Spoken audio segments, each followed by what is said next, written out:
जब तक आप अपने आप में मर नहीं जाते, जब तक आपका पूरा ध्यान अपने आप से ना हटके परमेश्वर पे नहीं लग जाता, तब तक परमेश्वर आपको नहीं छूता। हालेलुया। अपना सारा ध्यान किधर रखना है? संसार में क्या हो रहा है उसको भूल जाओ, क्योंकि बाइबल में लिखा उसको कोई भी वचन हमारी हानि के लिए नहीं है। कौन सी ऐसी बात का जवाब आपको खुदा दे जाए आपको मालूम नहीं। आप वचन सुनते सुनते, पौलुस कहता है, वचन सुनते सुनते लोग आजाद हो जाते थे। यीशु मसीह आराधनालय में प्रचार करने जाता था, वचन सुनते सुनते दुष्ट आत्माएं लोगों को छोड़ के चली जाती थी, क्योंकि वचन क्या है? जीवित है। और वचन क्या है? परमेश्वर है। हालेलुया। तो जब भी वचन को सुनो, पूरे आदर के साथ अपने आप को अलर्ट करके सुनो कि नहीं, ये वचन मेरे छुटकारे का वचन है। हालेलुया। क्या पढ़ा हमने कि हमारे बोने का समय, सुखाड़ने का भी समय है।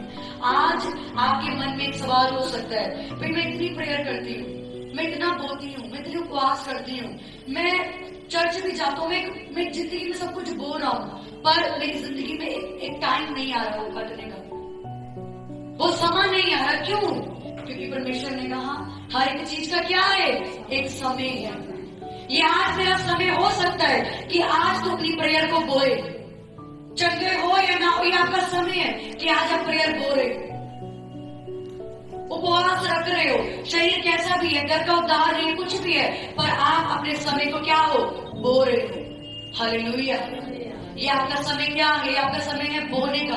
आपको परमेश्वर तब तक नहीं छू सकता जब तक आप अपने आप में मर नहीं जाते, जब तक आपका ध्यान आपके पैसों से, आपकी काबिलियत से, आपकी सुंदरता से, आपकी बुद्धि से हट नहीं जाता, तब तक यीशु मसीह आपको नहीं छू सकता, तब तक परमेश्वर आपको ब्लेस नहीं करता। लिखा, जब तक वो बीज मर नहीं जाता तब तक वो फल नहीं लाता।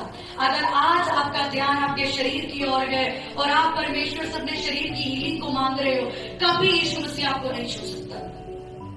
अगर आपके पास आज बहुत पैसा है, पर आपने वो पैसा अपनी मैरिज के लिए, अपने घर को बनाने के लिए, अपने रोजगार को बनाने के लिए जोड़ के रखा है, और आप परमेश्वर से मांगते हो मुझे इतना पैसा दे, मुझे अच्छा रोजगार दे, मुझे अच्छी लाइफस्टाइल दे, मुझे सुलेमान की तरह अमीर कर, वो खुदा आपको नहीं छू सकता, क्योंकि आपका भरोसा अभी तक आपके ऊपर निर्भर है।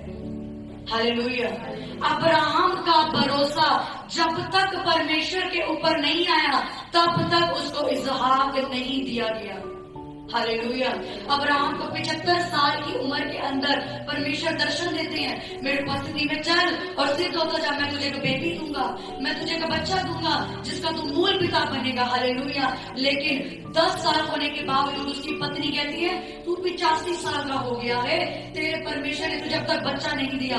वो उसको उल जलूल बातों में फंसा देती है, बेफालतू की बातों में फंसाती है कि कुछ नहीं होने वाला। वो क्या कर रहा था? वो उस टाइम उसका बोने का समय था।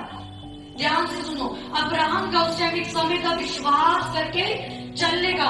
उसको परमेश्वर क्या कहता है? मेरी उपस्थिति में चल और सिद्ध बनता जा। क्या बोलता है? मेरी उपस्थिति में चल और सिद्ध बनता जा, तब मैं तुझे वो बेटी दूंगा। लेकिन जब बोने का समय है तो उसका ध्यान कहाँ लगा? उसकी बीवी की ओर। उसका ध्यान क्या लगा?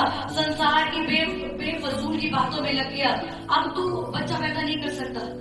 वो परमेश्वर की दी हुई वाचा को भूल गया कि परमेश्वर ने कहा मैं तुझे बच्चा दूंगा, लेकिन वो भूल गया। उसका ध्यान अपने शरीर पे रहा और अपनी पत्नी के कहने के अनुसार हसीरा के पास जाता है और एक बच्चे को पैदा करता है, जिस बच्चे का नाम इश्माइल होता है। और आज तक वो इश्माइल जो शरीर का जन्म था, आत्मा के जन्मे हुए लोगों को परेशान करता है। आपके घर में भी ऐसे लोग होंगे, आप तो आत्मिक हो, आप प्रेयर करते हो, पर आपके घर में एक इंसान ऐसा होगा जो प्रेयर नहीं करता, वो शरीर में चलता है, वो आपसे ज्यादा झगड़े करता होगा, वो आपको ज्यादा परेशान करता होगा, वो आपको ज्यादा उकसाता होगा, है कि नहीं?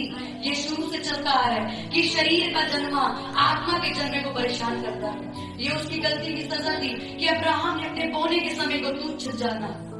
हालेलुया।